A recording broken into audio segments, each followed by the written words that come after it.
What up? What up? What up? This Ibn Webb Quran Assam here. Official Thanks Thing going down here. Essex County All Day Edition here. I'm pausing because this gentleman was a star among stars during his time here, and he continues to shine with a lot of stuff that he's doing here. Father, coach, et cetera. Here, Ashton Gibbs. I was fortunate enough to, play with his uncle here, Cav Gibbs. What's up, man? Salute to you. Hope all is well with you as well. Before I get to Ashton too, I also wanted to shout out my man Jakeem here with this live here, as far as hooking this up with Ashton. So Jakeem, man, as always, family, man, I appreciate it all. But with Ashton here, I'm just gonna be quiet, get him on, and just let him talk about his walk here. Hold tight. Got it. Nah, we good. Nah, not a problem here. I mean, patience is the name of the game here. You know what I mean? I've learned that throughout my life here. So it's all good here. I mean, you doing me the solid. So I appreciate this. Nah, I appreciate you having me, man, for sure. Yeah, and like I said, it was a pleasure to meet you just recently as well, too, here. Like I said, just knowing a little bit about you. And like I shared with you, your uncle and I, shared the same backfield. I had the pleasure of, handling him football here and there, letting him do his thing here. So it's a pleasure to obviously meet his bloodline here, his nephews or what have you here. So this is cool. Yeah, man. I'm ecstatic, man. I'm glad we got to, talk and just develop a friendship for sure. Absolutely. So I'm just gonna walk you through this journey of yours here. I mean, you could keep the humble hat on, you could take it off. That's up to you. I'll leave that up to you here. Now, with all this here, where did it start from you? So you born in Jersey and everything, correct? Yeah, so born in Jersey. My parents are from my dad's from East Orange, my mom's from Newark. Okay. And I grew up in the middle of Maplewood / Scotch Plains. Okay. But a lot of my family still lives in East Orange and Newark. So I'm an Essex County kid / Union County, so okay. Grew up there and then went to high school in West Orange, went to Seton Hall Prep. Okay. And had a pretty good career there, successful career. I ended up leaving as the all-time leading scorer at Seton Hall. Was a Hall of Fame inductee recently, a couple years ago. Congrats. I'm going to stop you right there because I'm going to get to that in a second. Here. Okay. Question, growing up, though, you said Maplewood, Scotch Plains here. Childhood. Everybody says that childhood is normal, but everybody's normal is different here. So what was your childhood like? So I look back at it, and it wasn't as normal as most, I should say. How so? And the reason I say that, I started early. So I started playing 9 years old. And from then on, I was traveling all across the country to playing against some of the best players in the country. So ended up playing in East Orange, PPY first, Central Jersey Hawks, South Jersey, Homedale area. And I was literally traveling from Tennessee to California, Vegas, Florida, like all different places, going to, AAU nationals, what a lot of kids do. And just playing against a lot of top guys that you still see, believe it or not, in the NBA. So like the DeMar DeRozans, the Brandon Jennings used to be in the league, Kemba Walker, all of these guys I was playing against since I was, young, 9, 10, 11 years old. Now that's crazy. You say 9 years old. So you knew early on this is what you wanted to do, play basketball. Did you gravitate into anything else, whether sports wise or activities, or you just knew basketball, this was it? So my dad is a former football player at Temple. He played at Seton Hall Prep and then played at Temple as well. So that was actually my first sport, was football. I was a linebacker and wide receiver a little bit. Okay. Well, it wasn't the greatest. It wasn't bad, but wasn't the greatest. And I didn't love it when it came to basketball. Like, it was natural. I had a natural passion for it. I was just doing it. I was just playing, shooting around, whether it was, in the backyard or in the parks. I just gravitated a little bit more towards the game. And, it came around like 8th grade year where my dad made me choose. He was just like, we're not going to be average at both. We're going to supersede it and try to be a superstar at one of these. So I had to choose right around 8th grade and ultimately I chose basketball and stopped playing both. I stopped playing football and just really attack the game every single day, just attacking my weaknesses and trying to be the best player I could. Now that's interesting, even, obviously to make that decision here. And as parents, man, I know every household is different here, in regards how people, raise their children, what have you. And your pops obviously didn't want you to be average, and average wasn't acceptable up in the crib here, it sounds like.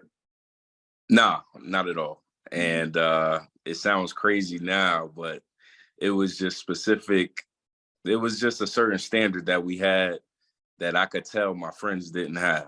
And, I would have games where, I would have 13, 14, 15 points, couple assists here and there. And he would come home and we would come home and it'd just be like, nah, that's not enough. Like we got to get to a completely different level. We know the work we put in, the time we put in, and we want that to correlate on the court every time I get on it.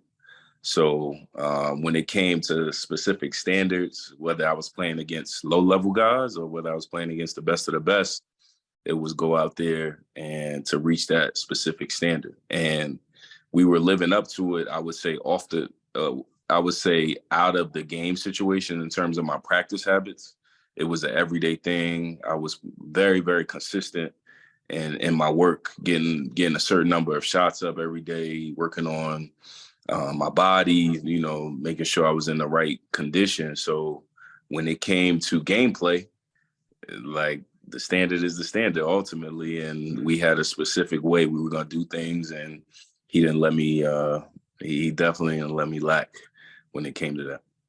Nah, and that's cool to hear, even back then, as far as, elementary, middle school, what have you did. How was mom's with all of this? She just backed off, or she till she had to step in and shut things down, or calm you guys down? Or how was mom? My mom, she was more academic based. Okay. She went to Wellesley, really, just really smart. Yeah. And just understood, the academic side of it. So I think they had a really good balance in the way they just did it from a parental side. Like she really handled the academics and made sure I was taking care of a lot of that. Not that my dad didn't, but she was just big on that, making sure we did our homework, tests were good, projects, whatever the case may be. And that was one of the reasons, we ultimately went to Seton Hall Prep. Obviously my dad went there, but it was just a mix of my mom, knowing her background in terms of the academics. She just wanted us to have a good academic foundation. And they definitely played their role and maximized it. Nah. That's cool. Now, even in regard, remember your first organized game?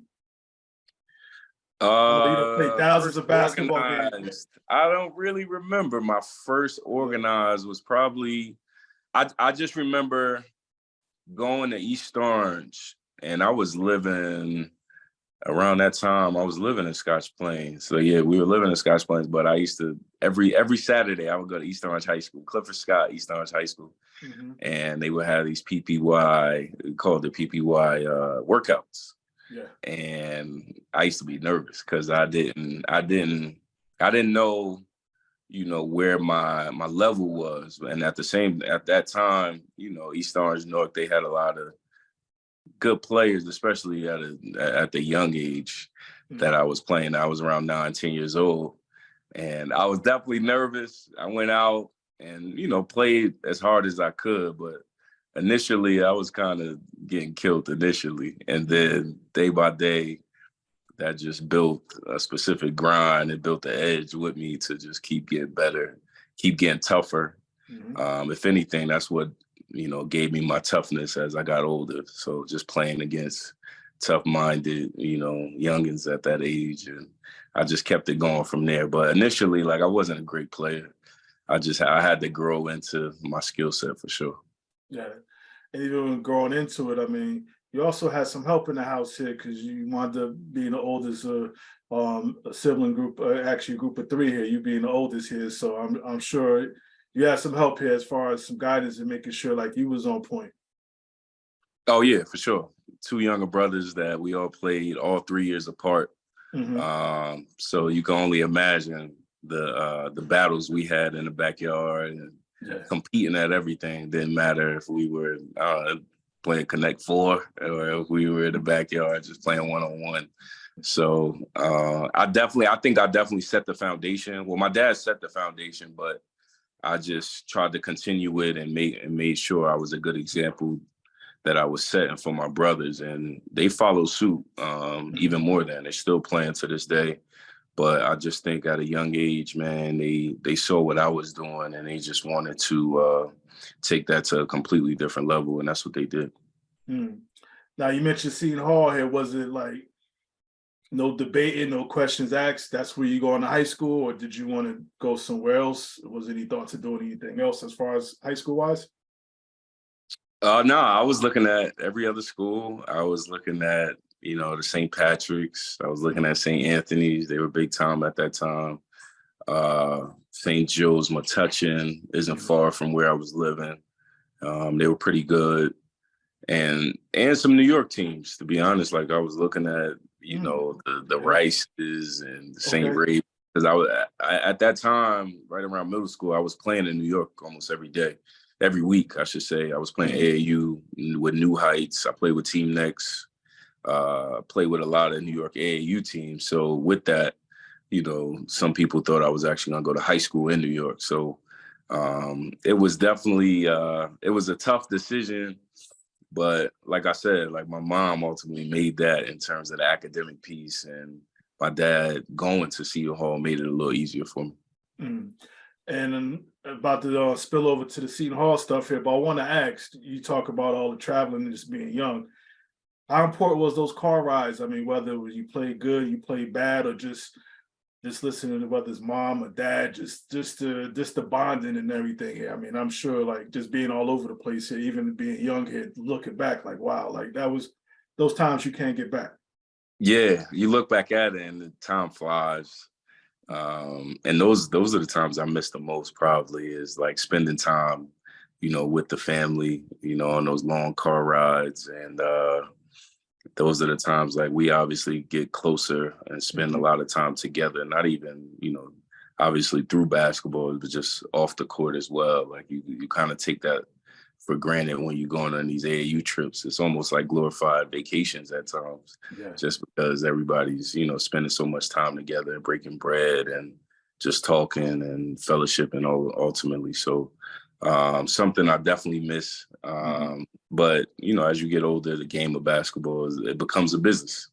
So guys have to, we grow up and start traveling and doing different things and the way basketball takes us. But I look back at it, those AAU days were probably the most fun when you take the business side out of it, take the financial side out of it, when you just hooping, playing against the top competition, winning games at a high level, and then playing against guys that ultimately, everybody's on the same grind as you, trying to make the NBA, trying to be a pro. So to see a lot of the guys that, I played against growing up, AAU Nationals, Las Vegas, big time tournaments, different camps. I see them now in the NBA, and it's crazy, man. So I'm happy, more than happy seeing those guys on TV a lot. And me, now coaching in the NBA, I get to see them at times. So like we reminisce from time to time. That's good stuff here. Now, Seton Hall, we get here. I'm dating myself here. I know back when freshmen couldn't play varsity. When you got there, was that different by then? So they made a little rule, man. So freshmen weren't playing varsity. I think I was a trendsetter from what I know. Maybe Jamar Nutter may have been the other one from what I recall. But I was one of the first freshmen to play varsity at Seton Hall Prep, which is a big deal because, Seton Hall was known as a big time basketball school. So for me to play varsity and actually get time, get minutes, and to win a TOC championship at that year really meant a lot. And it took my confidence to a different level, to be honest. Just because I knew the work that I was putting in was ultimately paying off. Yeah. So like you talk about that season, probably that summer, I should say, after my freshman year at Seton Hall, I went in the gym and I took it to a completely different level and just became consistent within my habits more and more, and just became a lot more confident playing AAU that summer, just because I knew what I did ultimately wasn't the norm, you know. So I just took it in stride, and ultimately ended up with a solid career in high school. So no JV, you never stepped on a JV court for a No, game. It was so straight. not at all. So I literally from tryouts, you know, I ended up going through the tryout Okay. regimen. Like, you know, we had freshman tryouts, we had JV, varsity tryouts, and they thought I was good enough. And ultimately, I thought I was good enough, but I just didn't know how good, to be honest, until like I started getting more and more time, and I was just like, man, I could play with these guys. Like, it isn't anything that I'm not used to, and ultimately, that's what I was doing in New York. I was playing with Team Next, which we had me, Lance Stevenson, Urban Walker, at that time, right around middle school. And one thing, we had, my dad was coaching, and then we had Coach Mike Moore, who put us in all of these varsity tournaments when we were playing in AAU 7th and 8th grade. So I was in 7th and 8th grade playing 17 and under, playing varsity teams, varsity players when I was in middle school. So like when I became a freshman in high school, I kind of knew I was ready just because I was doing it already in New York, you know. So that gave me the toughness, the confidence to know, like, when I got the chance to, you know, I could take advantage of it. Definitely hit. I know in regards to just playing at Seton Hall here, you get there, you're playing freshman. It sounds like you won tournament champions your freshman year, and you talk about just working on your game. What was you doing as far as like, this is behind the scenes, this is stuff people don't even know about here. Like at the crib, you was at the gym, you just went anywhere that there was a hoop at? So the biggest thing we did was we prided ourselves on consistency. Okay. So When you say we, meaning the team or your family, or not just the family, like individually, like me and my brothers and my dad, like we just prided ourselves on being the most consistent when it came to our regimen, our workout regimen. So every single day, like I was making like minimum 250 to 500 shots every single day. This is in middle school, going into high school. In high school, I kept the same regime. So, and it didn't matter. I think the biggest difference was even on game days, we worked out. So like in the middle of the season, even in the game, even on game days, like I started continuing that regimen of making a specific number of shots. My handle had to be sharp. Like I was doing a lot of ball handling drills, made sure I was running. I was doing that on an everyday basis. And game days, I would just modify it. I would still get up shots, but it would be a bit modified compared to the other days. And then obviously in the off season, when I had, you know, weeks off at a time, we would take it to even higher level, 500 to 1,000 makes, you know, lifting, getting runs in at the park, just playing. And we did that on a consistent basis, and gradually, day by day, brick by brick, it just kept getting better, man. And my confidence just grew from there.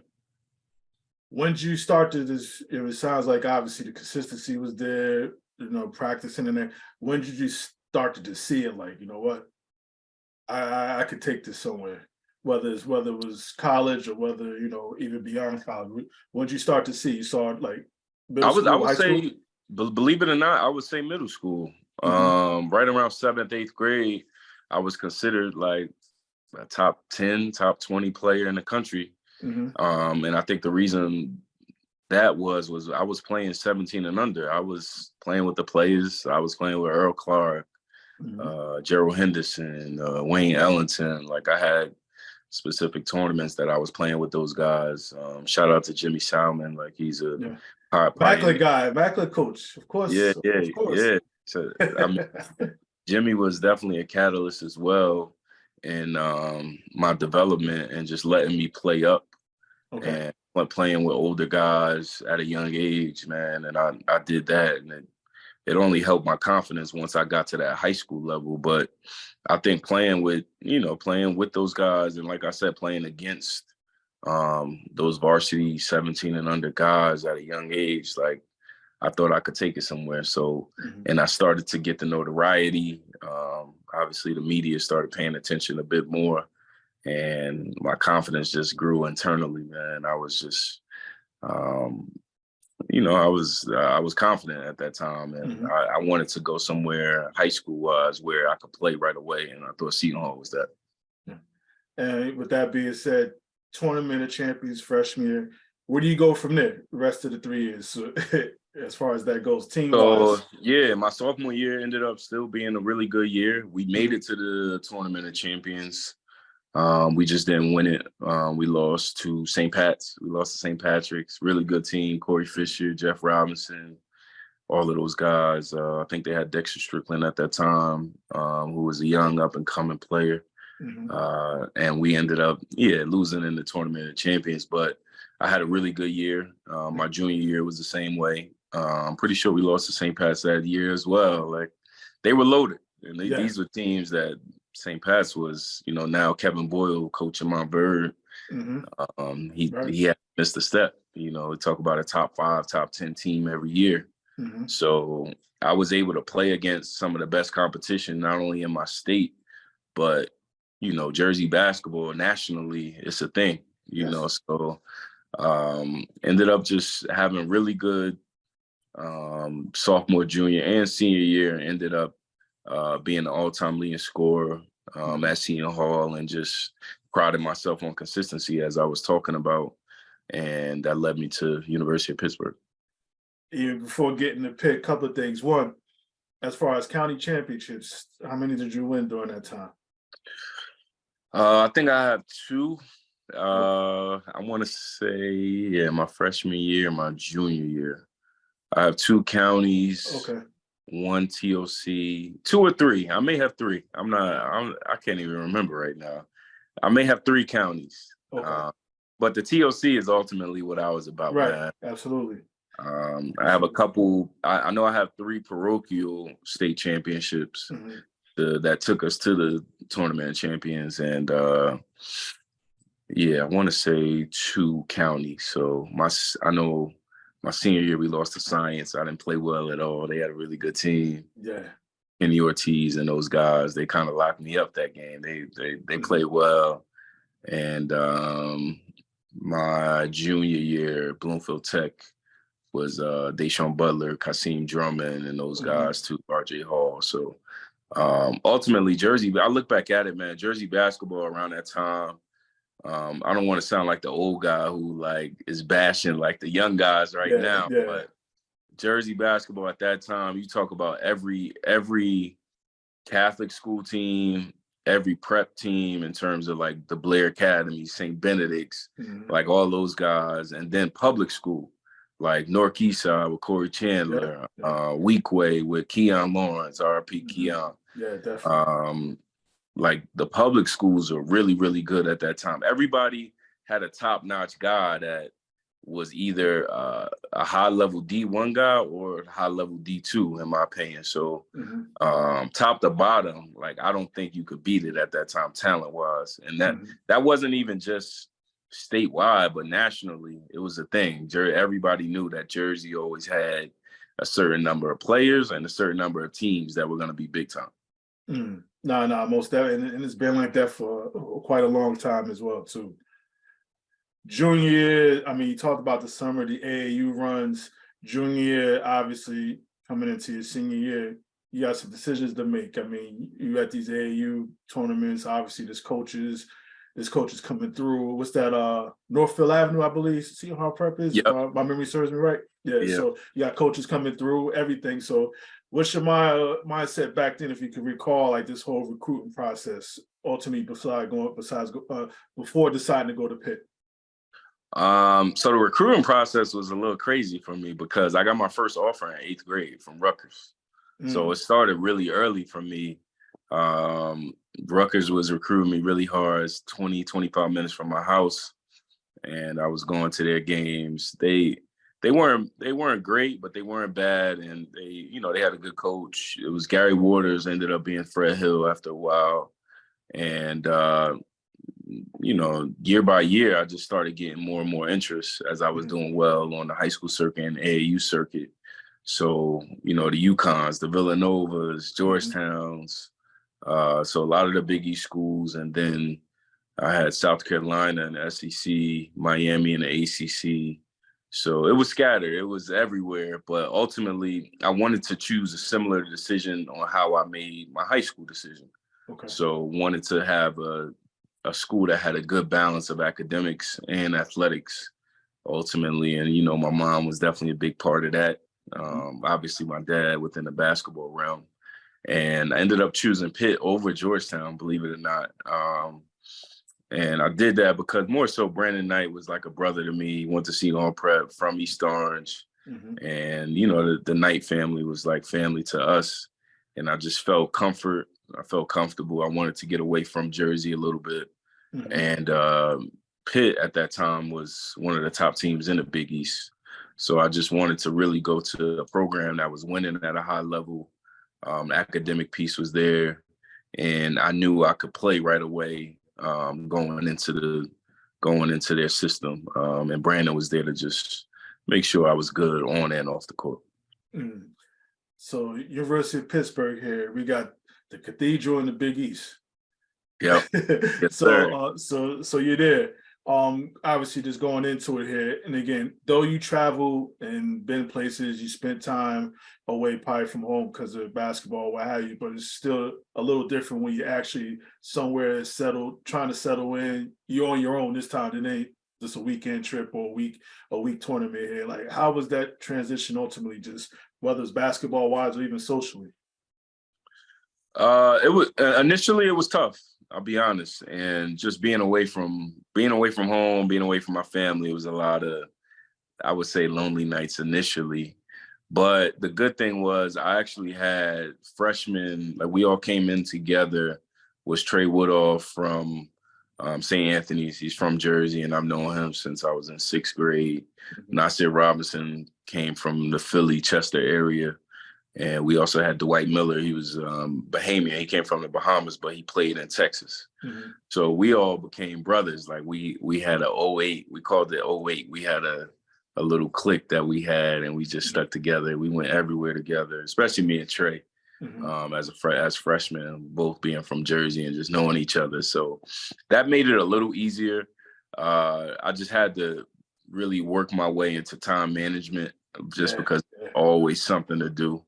We were waking up early and going to sleep late when it came to study hall, going to class, obviously having like 3-hour practices in the beginning of the season and just getting extra work in. That was probably the biggest difference for me was, like I said earlier, like I was used to a routine that my dad had us on in high school and we were working out every single day. So I had to really adjust my routine and just see where I could get in extra work myself, especially going to Pitt. So that was probably the toughest part, is the time management part. But once I understood where I could fit in extra work to make sure I was getting it in and just getting better individually myself, and then the academic piece to make sure I stayed on my studies, like everything kind of played itself out. Yeah, and that it did. So you off and running. I mean, playing time basketball wise, I know earlier you talked, obviously the fun part being younger, but you start, I mean, obviously you probably knew a little bit before this, but the business part of it kicks in. Yeah, probably heavy here in regards to basketball. Like, what was it? Big East, Pitt, basketball. How was it? It was tough, man. You talking about Big East at that time, man. It was almost, it became so tough because it was everybody I was basically playing against in high school. The Big East, like everyone, you talk about Scoop Jardine and those guys at Syracuse, Georgetown at Chris Wright, Austin Freeman, who else? Seton Hall, Jordan Theodore ended up going there, and Jeremy Hazel. Like everybody was basically from the East, from the East Coast. So we were playing against each other, growing up in high school, the AAU circuit, and now playing against each other on TV, on ESPN, on a bigger stage, obviously in different systems, but it was fun, man. Like, one thing that I took from it was just the toughness that you had to have day in and day out, like, because you go from playing against UConn and Kimball Walker and those guys to playing against Syracuse. Then the next game you got Georgetown. Then you got, South Florida, which was, they were a pretty good team, but they ended up being in last place. But that was just the grueling part of the Big East. Like, from top to bottom, like, you were gonna have a dog fight day in and day out. So one thing I tried to do was still pride myself on consistency. And that's one thing that worked out in my favor in high school. And I just tried to take that with me in college, and it ended up working out, man. Like, I just got on a routine, talked to the coaches on what I needed to do, what my role was, and just tried to maximize that, trying to be the best shooter possible in the country. And eventually I think I did that going into, my freshman year and just leading out into my senior year at Pitt. Yeah. Now, this the fanboy in me right now. How was like the Big East tournament? You playing at the Garden? I mean, ironically, we're in March now. So how fun was that, just to be playing there, but also even because you also got a couple of nods to the tournament, I think, too, correct? Yeah, so we ended up being a number 1 seed my freshman year. So I walked into a top 5 team in the country, which I didn't even know going into. I knew we were going to be good, but I didn't realize we were going to be top 5 in the country all year. So, and ultimately, I think we deserved it, to be honest. And the way we worked every single day, I just thought we put in the work to be at that level. And you talk about being at the Garden, man, it's second to none. Lights are on you. Everybody's there. I grew up playing in New York, playing in Jersey, obviously, but those New York lights, that's where you dream of playing. So ultimately, like, playing at the Garden, man, was big time.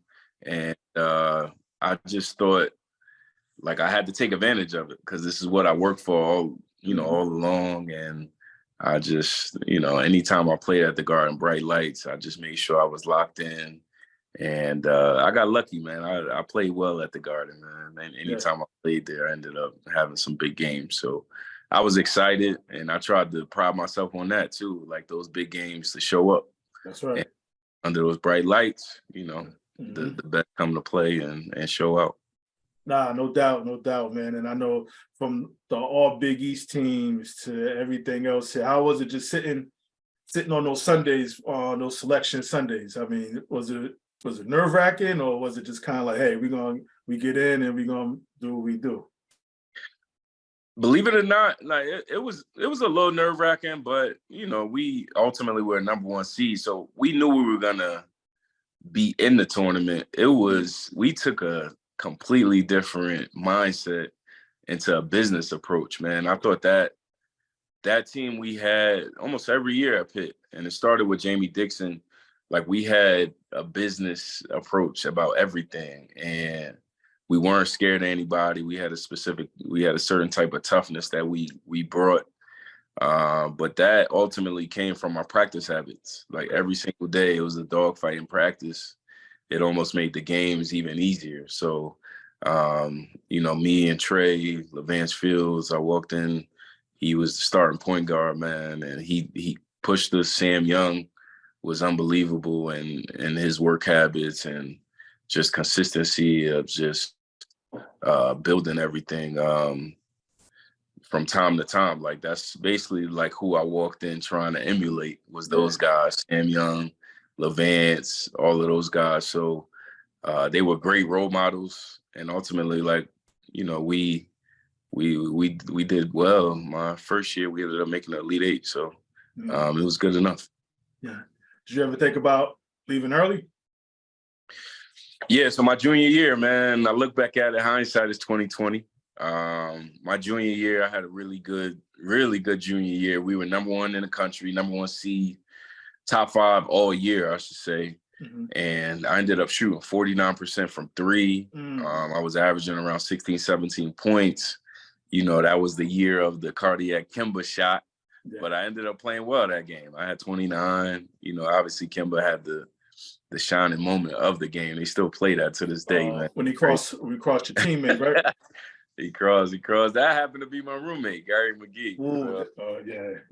You know, I still, you know, have to hear about it. I see it. It's 12 years later, you know, this year, and we still hear about it. But yeah, so I ultimately, I kept, I played well my junior year, and I saw that, you know, the other guys that I was kind of competing with at that time, Isaiah Thomas, Kemba Walker, Kyrie was actually a point guard at that time. Like, we were all kind of in the same boat, and I was neck and neck with those guys, like in terms of percentages, in terms of points. I was right there in the ballpark. So I ended up entering the draft, and I had about 5 to 6 workouts with different NBA teams. Worked out for the Nets, the Rockets, I think the Lakers around that time as well. But ultimately, I didn't really like the feedback I was getting. I was getting like late second round pick to undrafted. So, you know, I talked it over with my family, and kind of crazy. My dad wanted me to go back to school, which I ultimately did. But my mom, being, like I said, she was the academic one in the family. She actually wanted me to go early. So she told me to stay in the draft. And, you know, if I had to do it again, I probably would have stayed in, because I was confident enough. My numbers were good enough where I probably would have got drafted. But, you know, it all worked out. You know, I'm still, you know, a coach now in the NBA, and I get to, you know, see the next generation, you know, fulfill their dreams. So you go back, you have your senior year, and now you do the whole process over again. What was different with the process this time around, knowing that you did it your junior year? Well, I was used to the process. I was definitely way more comfortable. I was used to the travel, understood like what teams wanted. I understood like the specific workouts, about like what they were actually gonna do within the workout. So I was definitely comfortable. My thing was, like, I was a little injured around that time. Like, I was having ankle injuries, and my senior year ended up, you know, not going the greatest. Ended up getting an ankle injury, and it kept just lingering all year, because I don't like to miss games. So ended up missing a couple games, but throughout the draft process, like, my ankle was definitely messing with me. So it's ultimately one of the reasons why I stopped playing.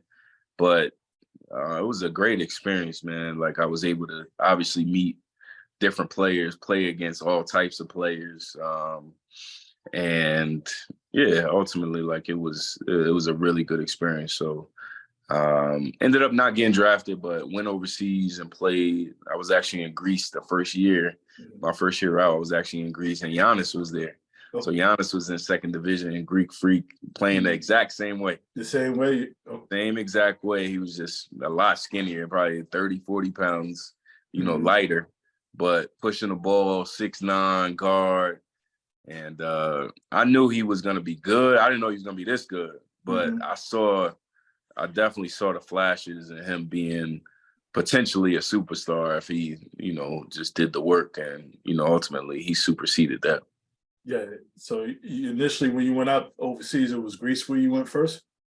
Yeah. So I went to Greece first. Ended up signing a really big deal. I signed one of the biggest rookie deals, actually. Not in the history, but that year I was probably one of the highest paid rookies, and got a really good deal. And I ended up choosing Greece over the D League at that time. And we, you talk about a experience, not only on the court, but off the court, and me just seeing how Greece was, and just traveling and playing against different players overseas, man. It was a really good experience. My mom ended up coming over, and we had a really good time also. So I get to say, like, I was, living in specific countries for years at a time now. So it's probably not something I would have done if I ended up getting drafted and playing in the NBA. Yeah, because it was Greece, Where else did you go? Was it Romania or it was Yeah, so I played in Spain, played in Romania, played in Lebanon, Belgium, Argentina. Yeah, I moved around a lot. Got to see a lot of different countries, experience different cultures, meet a lot of people, speak a couple of different languages, not fluently, but I got it. For the time being, I was able to pass. Yeah, and even outside, obviously playing pro there, just one step back to the college life here. I ain't gonna let you bypass this USA basketball. Yeah, so I forgot about that. USA basketball. I ended up playing twice in college. And we had a really good team. So after my freshman year at Pitt, I was selected to try out first.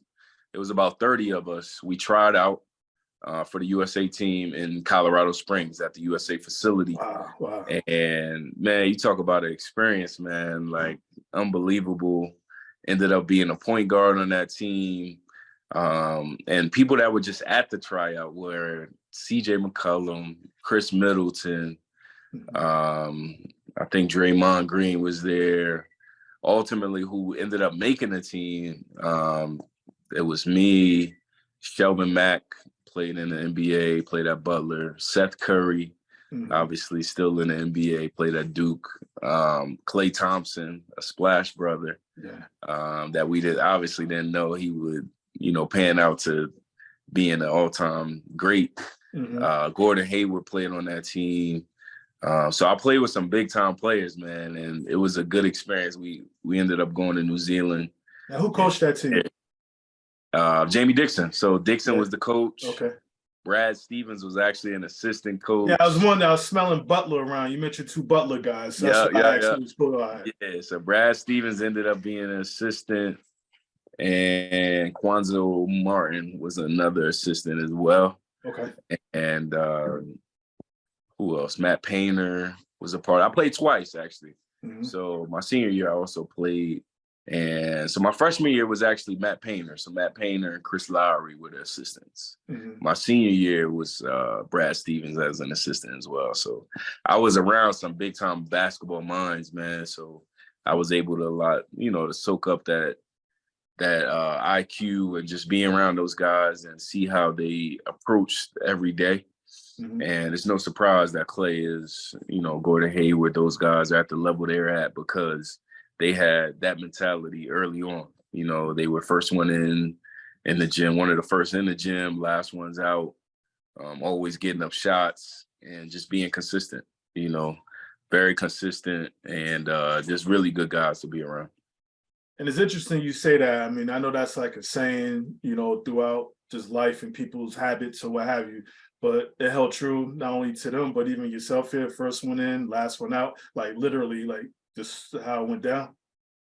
Yeah, I tried to pride myself on that. And that's something, like I said, my dad, instilled with us, since an early age is control what you can control, play at a high standard, have high expectations for yourself and for your team, be a leader, and then be the first one in the gym, be the last one out. And that's one thing that I took with me. And ultimately playing with the USA team, like I saw that those guys were very similar to me. And we all just had like-minded mindsets. And it ended up being, we ended up winning a gold medal against Greece in New Zealand ultimately. So I just took that mindset with me and I try to instill that, even with these NBA guys that I work with every single day is be the first one in the gym, be the last one, control what you can control, and then have high expectations, high standards for yourself. Nah, and it sounds like that's going throughout your whole life here. And I know it's interesting you talk about how you had to make the shift over to point guard. Was that natural just to switch it over, or? So at first it wasn't. It definitely wasn't natural because I was just so used to scoring the ball. I was known as a shooter since I was young, so I just wanted to get buckets ultimately, man. I just wanted to go out there and get 40. But the older I got and every level I got to, I just realized like I'm 6'1", 6'2", as a point guard, now I got to understand the game a little bit more. I got to make different reads. I got to get guys involved and not just worry about myself scoring, but making sure everybody else was happy and getting the ball to where they needed to get to. So the point guard transition was definitely tough at first, but the more and more I just played the position, started watching film, I kept getting better at it. And I would say right around that USA time is when I think I just started to gradually understand the position more and more, because I had to pass to these guys. Like Klay Thompson was sitting there calling for the ball every play, man. So I had to give it to him. Yeah. Nah, it sound like, I mean, some transitions, but also some fun, some sacrifice, a combination of a lot of stuff that, obviously helps to continue to help you evolve even back then. You mentioned overseas, you mentioned everything else here. How'd you fall into coaching? It's something that I always knew I wanted to do. Okay. Maybe because my dad was in it, he coached us when we were young.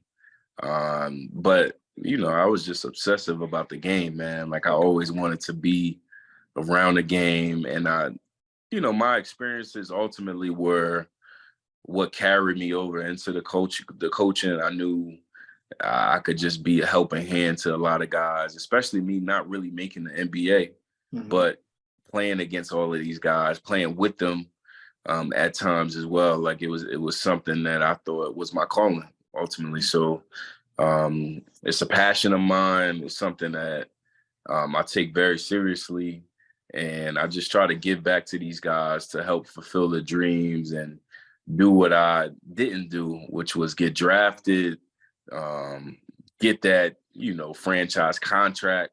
And it just wasn't in the cards for me, but ultimately I think it's in the cards for me to help the next generation to build that within their own self. No, definitely. What was your first coaching stop? First coaching stop was Duquesne. So I coached at Duquesne University in Pittsburgh. I stopped playing overseas right away. The Pitt staff actually had their staff all complete and settled. And I had a good relationship with them, but, I just thought Duquesne, Keith Danbrot gave me an opportunity. LeBron James's high school coach, really good mind, really good basketball mind, good reputation. So he gave me the opportunity, and I just tried to take advantage of it, tried to take control of what I could control ultimately, and try to help those guys, especially the guards. I was the player development coach there. So I was not doing too much on the court because of NCAA rules, but I was able to help those guys off the court a lot with video, with their transition to college, a lot of the young freshmen, and just explaining to them the process that I went through. And it helped me get to the level that I'm at right now. Nah, definitely here. And even before getting to where you're at now, here, you wound up doing some head coaching too along the way, AAU circuit and what have you. Yeah, so I ended up coaching on the circuit with the Scholars last year. So I was the head coach of the Scholars, and I was the 15U coach. So we ended up having Darren Peterson, this guy could be special. I don't like to throw the pro word around, but if things work out, he works hard. I could see him getting to that level. Had Jaron McKee, Olin Chamberlain, Brandon Lee, a lot of guys that were very similar to me. It was like a full circle moment for me because they were big time players as freshmen, and that's what I was when I was young. And just to give that knowledge to them, not only still play against them as well. I could still play a little bit. But just to give that knowledge on like what it takes to get to that next level, and in terms of the consistency that, I talked about, and ended up, being in the same program as DJ Wagner, the Aaron Bradshaw, McKenzie's of the world. So I was able to, build a relationship with them, and it was a good opportunity for me. Now, everybody has their own opinion, in regards to AAU. How do you see it? Good, bad, or indifferent? How do you just see overall? I think it has its pros, it has its cons. Okay. It's basically what you get from it. I thought it was a good step for me because I've been through it myself, and I know just playing against some of the top competition all around the country gets you ready for college ultimately, because that's basically what you're doing is you're going around traveling, playing against top of the top, especially if you're playing at a Power 5 school. So I thought from that standpoint, it's really good. The tough part about it is there's not a lot of player development, but that's one thing I tried to instill within my guys. We didn't practice too much, but I made sure if they weren't working out with me, they were working out with a trainer, their parents, whoever it was, that they instilled that consistent effort to make them a top-notch player. So whether it's with the specific coach or with a trainer or whoever it is, but instilling those habits, I think is the real important part about AAU basketball. But, all in all, I think just playing the game is important, man. You just want to play, you want to get those reps. But, the coaches, I think, just need to start instilling, college sets, I would say. Okay. Showing the guys like how to come off of a ball screen, how to come off of a pin down, what to look for, who am I looking at, the reads, like different things that I think AAU coaches could probably entail is just instilling different reads when it comes to sets, not only offensively, but even defensive principles also. Is there such a thing as too many games? I don't think it's such a thing as too many games. You play 82 games in the NBA. So if you want to make it at that level, you got to play. So I think I've always been an advocate of play as much as you can, whether it's pickup, whether it's AAU, but it's playing within a set structure that I can agree with is, and like I said, like just understanding defensive sets, defensive principles, offensive sets, coming off different ball screens, dribble handoffs, like making sure your guys really understand that part about it. I think is probably the most important part because all in all, like that's what they're going to have to do in college and the NBA. Now, even with that said, how do you, speaking of the NBA, how do you get this call here to make your way down south here? So they just reached out to me out of nowhere, believe it or not. Yeah. I didn't plan on it. I guess it was just God's will for me to be in the NBA this year because the Atlanta Hawks reached out, asked me if I was interested in a job, assistant coaching with them.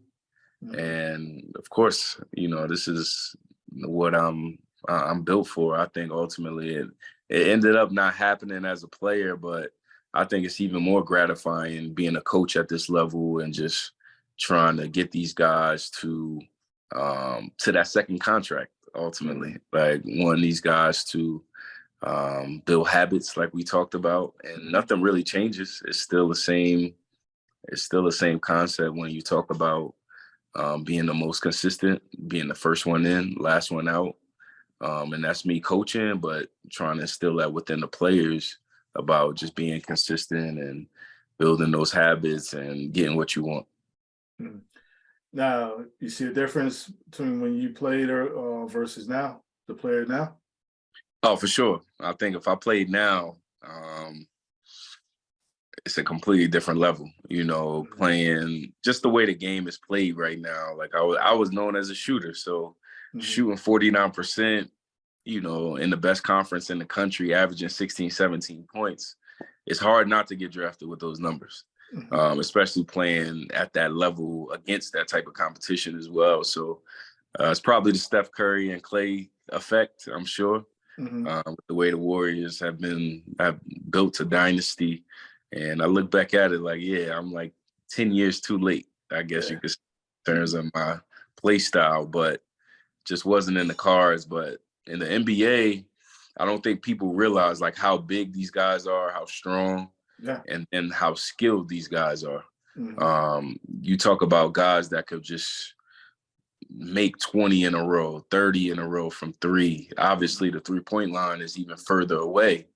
And then seeing how strong these guys, the Kawhi Leonards of the world, the LeBrons, obviously, like, I don't think people realize just seeing them on TV is one thing, but seeing them in person, combined with that skill set, is unbelievable. And I try to tell as many young guys as well that changing your body first and foremost would do a lot. So getting as strong as possible, being in the best shape as possible, and just letting your skill work, come after that. Nah, it makes sense here. We being down there now, as far as down in Atlanta, system there, obviously with the Skyhawks, where you see this thing going, as far as yourself? I'm just taking it day by day, man. Ultimately, I want to be a head coach, whether it's at the Power 5 level or whether it's in the NBA. Right now, it's the NBA, and I'm just taking what's given, and I think I can be an asset. Right now, I'm an asset to the Atlanta Hawks, and I can be an asset to many players, especially because I've been through it. Obviously didn't play a lot of games in the NBA, but just that Team USA experience, playing at a high level at Pitt, playing against a lot of these guys that are still in the NBA right now, just taking that mentality and trying to instill that into guys right now. I think I'm a valuable asset within the coaching realm. So hopefully becoming a head coach and just taking it where I need to be. But ultimately, I play my role, man. I just try to maximize it as much as possible, whether it's being an assistant, being the head, whatever it is, and getting these guys to where they need to be. Yeah. Nah, I appreciate this. I got one thing I do on the back end of all of this here, just like to put folks on the spot a little bit. Maybe we have a little fun. You good with that? Yeah, for sure, man. Let's do it. All right, cool. So when you back up top, I'm in Jersey here, you prefer the Parkway or the Turnpike? Oh, Parkway. I'm a Parkway guy for sure. At Great Adventure here, you roller coasters or you just walk around because you ain't getting no one? I'm a walking around guy. I'm not a roller coaster guy. When you're not coaching or playing, I mean, like, what is it? Another interest of yours? What do you like to do? It's a good question. I've been a basketball guy my whole life. I would say I read. I listen to a lot of podcasts. Okay. Spend a lot of time. I spend time with my fiance. So I'm a family guy, so I spend family time a lot. Okay. And but probably listening to podcasts, reading, and just working out for the most part. Okay. I might date myself here with one of the references here, but the club or block party? Block party. I'm a block party. Wow, see, I didn't think so. I didn't think he was gonna say that. Yeah. Okay. I didn't think he was gonna say that. No, yeah, cool. I'm a block party guy. All right. Jordans or Dunks? Jordans, definitely. Sports Illustrated or Slam? Slam. Shout out to Slam, man. I was in Slam in high school, so I'm going Slam. Okay. That's right. Seton Hall Prep or University of Pittsburgh? Wow, that is a tough one. That's a tough one. I would say Seton Hall Prep because they prepared me for Pitt. Okay. Well, we're gonna keep the little thing going here. Bob Farrell or Jamie Dixon? Whoa, that's tough. It's 1A, 1B. I gotta say both.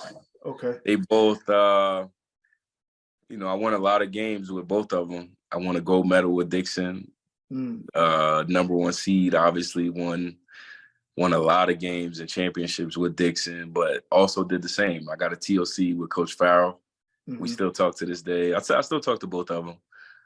I gotta say both. I'm gonna say both for sure. I can't pick one of those. Even with Coach Farrell with that whole flex offense too. I didn't love the flex initially, but it taught me how to come off screens, and it taught me a lot when it came to college. Okay. And that's how my transition became so much easier when I got to Pitt because of that flex offense. So I got to thank Coach Farrell for that ultimately. Yeah. What do you prefer, coaching or playing?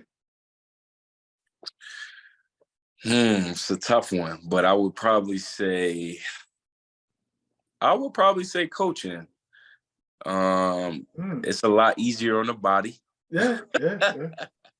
It's a lot easier on the body, using your mind. But I still have days where I miss playing for sure. Yeah. Since you said coaching, what's your coaching style like? Play up and down, fast pace, a lot of ball screens, a lot of DHOs, and a lot of threes, man. Yeah. Okay. You played probably thousands of them, but best game you ever played in your life, something that sticks out. So I'm gonna go IS8. I'm gonna go IS8 or one of my last games or my career high in high school. So I'm gonna shout these guys out. Shout out to Kyrie Irving. I had my career high against him in high school. He was young though. He was a young boy playing at MKA, but I couldn't miss that day. Yeah. So I had around 35, 40 that game. And then I'm gonna say IS8 playing against Kemba Walker at 42. I remember that game. I had like 9 or 10 threes. And anybody that plays at IS8 knows like the atmosphere is crazy. And anytime you on a roll and you doing your thing at IS8 is second to none. Yeah, that had to be a great feeling, man. Best team you ever been on? It's a mix between my freshman year and my junior year at Pitt. And we still talk about that because they were both number one seeds. We were both number one in the country. We both had overall number one seeds in the tournament. So it's a mix between that. If anything, I'm going to say my junior year because I had more of an effect. I was, the leading scorer on that Pitt team, but we had a squad like Brad Wanamaker, Gary McGee, Trey Woodall, Nasir Robinson. Like we had one of the best teams, obviously in the country. Yeah. We all have them, whether at any level here, but a game you like to have back. A game I like to have back is high school Essex County championship against Science High School. Yeah. Only had 2 points. Only had a couple points. Mentally, I just was way too emotional. And, I pride myself on being the most even keel player on the court. And I just got too riled up. The atmosphere was crazy, sold out. Obviously the other team, Kenny Ortiz and those guys were talking a lot. Yeah. And I got way too emotional and it got me out of my game. And I wasn't able to hit specific shots that I usually make. So I would have to take that game back because if I play my game and I'm up to par and emotionally and even keel, I got another county championship. Yeah. And you said you only had 2 that game, huh? Only had like 4 points. It might have been maybe more. It might be more than that. It was under 10. Put it like that. It was under 10 points. And I was missing a lot of shots that I normally made. And that was probably my best year in college. My best year in high school. I was knocking down 3. I shot almost 50% from 3. So that year. So, like that game, I was just emotions were high, game sold out, family in the stands. And I just didn't, I just wasn't as even killed as I should have been. It's tough not to win the Seton Hall Prep Invitational, better known as the Essex County Tournament, right? Yeah, sir. So that if I'm still saying that stung. That still stinks to this day, man. So they got us. I'm sure they still remember that one. Yeah, nah. Also, speaking of Seton Hall, what's it, the gym? You think about the gym there. This is a hypothetical here. You got a team, you got a team from coming over the tunnel, coming through the tunnel here to play you guys. Who's your starting five back there? Who you playing with? Say if you got, I don't know, Gauchos coming through. Y'all playing up there. Who's your starting five back there? In high school? Yeah. Okay, so my starting five, I'm going Kyrie. Okay. Kyrie was still nice at that time. Like, people just didn't know about him. But he was at MKA. That was like my senior year. Kenneth Fareed. I'm going Deshaun Butler. And then my last one, I'm gonna go with Jamil Grace. I'm gonna go with my cousin Jamil. He was the real deal. He was the real deal at that time. Now, this is where we have some fun and get in some trouble here. Your Seton Hall Prep all-time starting five. Wow. That's tough. You make it positionless. You know, it could be positionless. So I got to go all three of us. So I'm going all three. Okay. I'm going to go all three. Me, Sterling, and TJ for sure. I got to go Brevin. Brevin was the real deal. And then Marcus Toniel was, it's going to be between Marcus or Brandon Costner. I got to go Brandon. I'm going to go Brandon Costner. Brevin. I'm going to go Brevin, me, Sterling, TJ. So we're going to have some guards. And then I'm going to go Brandon Costner as the center, but he could step out and, he could shoot it. All right. The Gibbs, best basketball family to come through Seton Hall. Wow. That's a tough. I gotta say, yeah, man. I'm always gonna be confident in us. But, obviously the Knight family is right there. But yeah, I'm definitely going to Gibbs family, number one. Okay. This here I know could be anybody, but somebody who should have made it. However you define made it. Somebody who should have made it. That's a good one. Man, you know who I was a real big fan of that I thought was the real deal was Corey Chandler, man. I thought Corey Chandler had like big time athleticism, shoot the three, handle, athletic, like he could dunk on you, like could pass the rock. And I thought it's either him or matter of fact, it's gonna be Corey Chandler. It's a 1A, 1B. Corey Fisher, real deal. Real deal. Yeah. Corey Fisher, everybody in Jersey, maybe even nationally, but definitely New York, New Jersey. At that time, everybody knew who Corey Fisher was. He was that dude. Yeah. Now, I know you say, obviously you've been a shooting guard your whole life. You played some point guard, but probably your most important role is you being a father. Yeah, man. So my question is, best part about being a father? I would say just seeing your own traits within your kids. Good and bad. So seeing, my kids in particular, just seeing like when my kids are more perfectionist, especially my daughter. So I see like how frustrated she gets when she can't do something.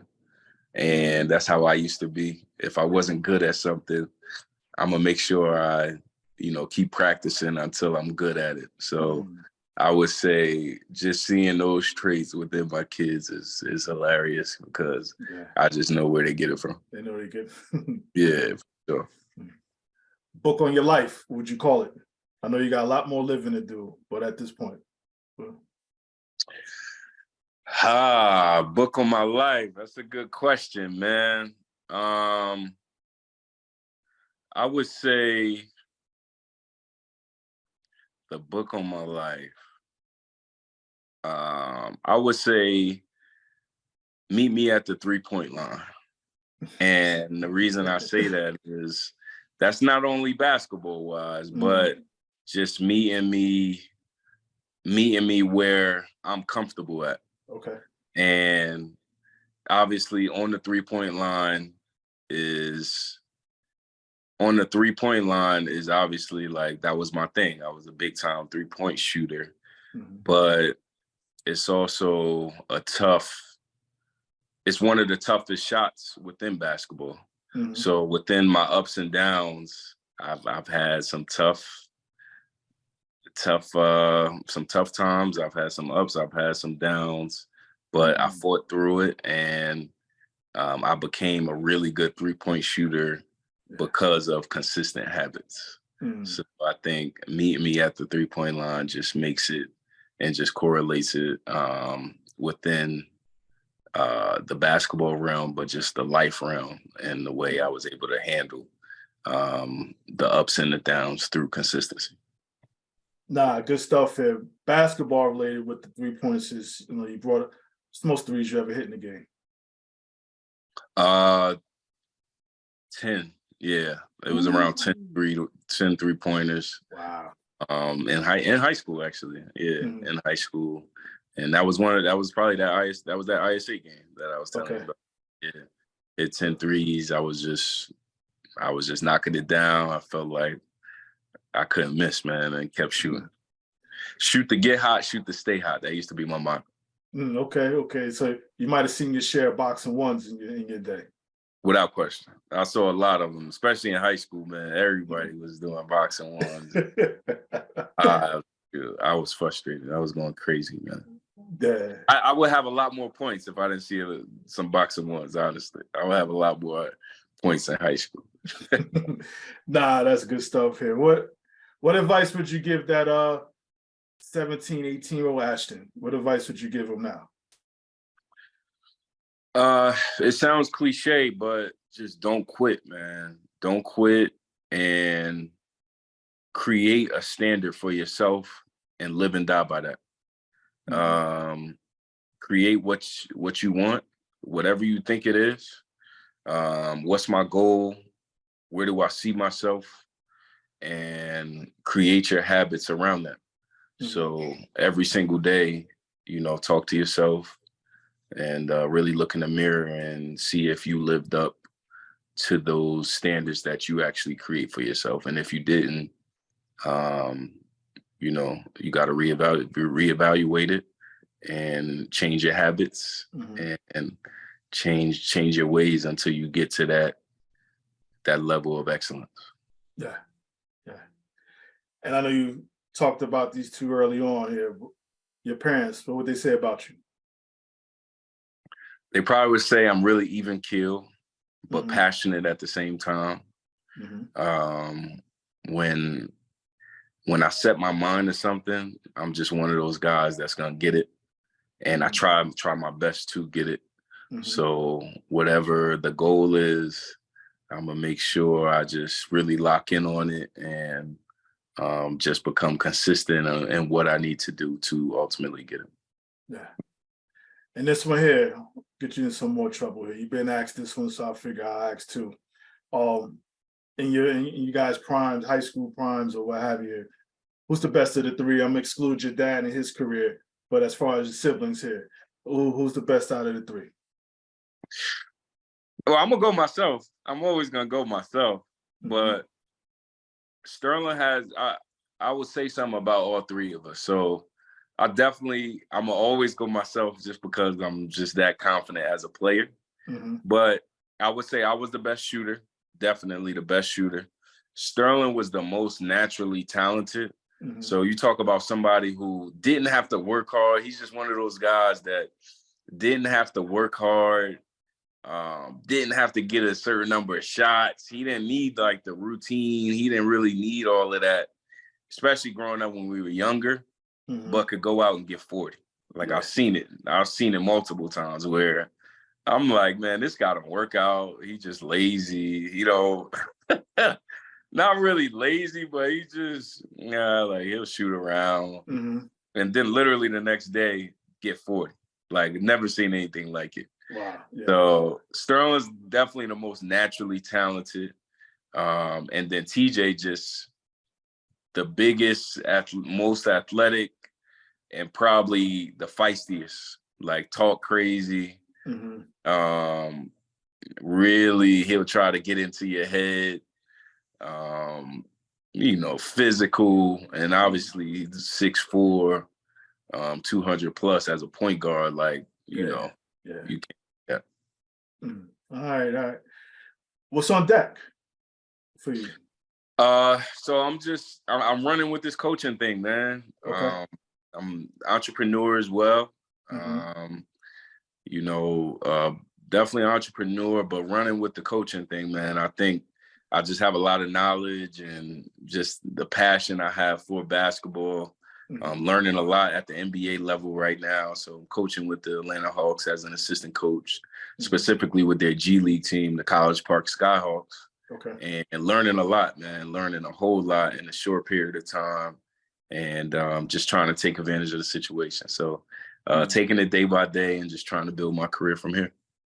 Nah, good stuff here. Ashton, I wanted to say on behalf of myself here, thank you even for this opportunity. I mean, just to hear about you, your exploits and all this other stuff here, and obviously knowing the lineage and everything else here in regards to this. So I know a little bit, but to actually get a chance to meet you, but even sit here just to chop it up a little bit here, I really appreciate you taking time out from your schedule here, because I know between games, you want to probably just cool out, with the traveling and everything that comes with, being in the NBA and affiliated with it as well too. So thank you for giving not only myself, but tons of people nothing but some memories, and look forward to some more memories once you step in that head coaching realm, wherever it is, and just look forward to you doing your thing here, man. And like I said, I know there's been some hurdles, some not so good times, but there's been a whole lot of great times. So thank you for just giving me this opportunity, just like I said, to kick it with you for a little bit. I really, really appreciate this. No, I appreciate it, man. We definitely need a platform like this for guys like myself and just guys that have been in my position. So I feel honored to even be here to share my story, man. So I appreciate you, man. Definitely. Nah, thank you, man. And one way or another, would definitely be in touch. And I meant to say too, thank you for getting us down on the floor there in the family room there at the Hawks game too, man. No doubt, man. Anytime, man. I'm glad y'all liked it. Absolutely. And we'll talk soon, family. Thank you. Okay. I appreciate you, man. All right. Back at you.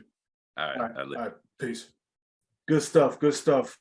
Great young man that he done turned into. Look for more great things to come here in regards to whether it's coaching, just life in general as well too. So Ashton, thank you for these moments here and giving me this moment actually. So with that said, I'm just going to step away. I put my hand over my heart. That means I feel you. Yeah.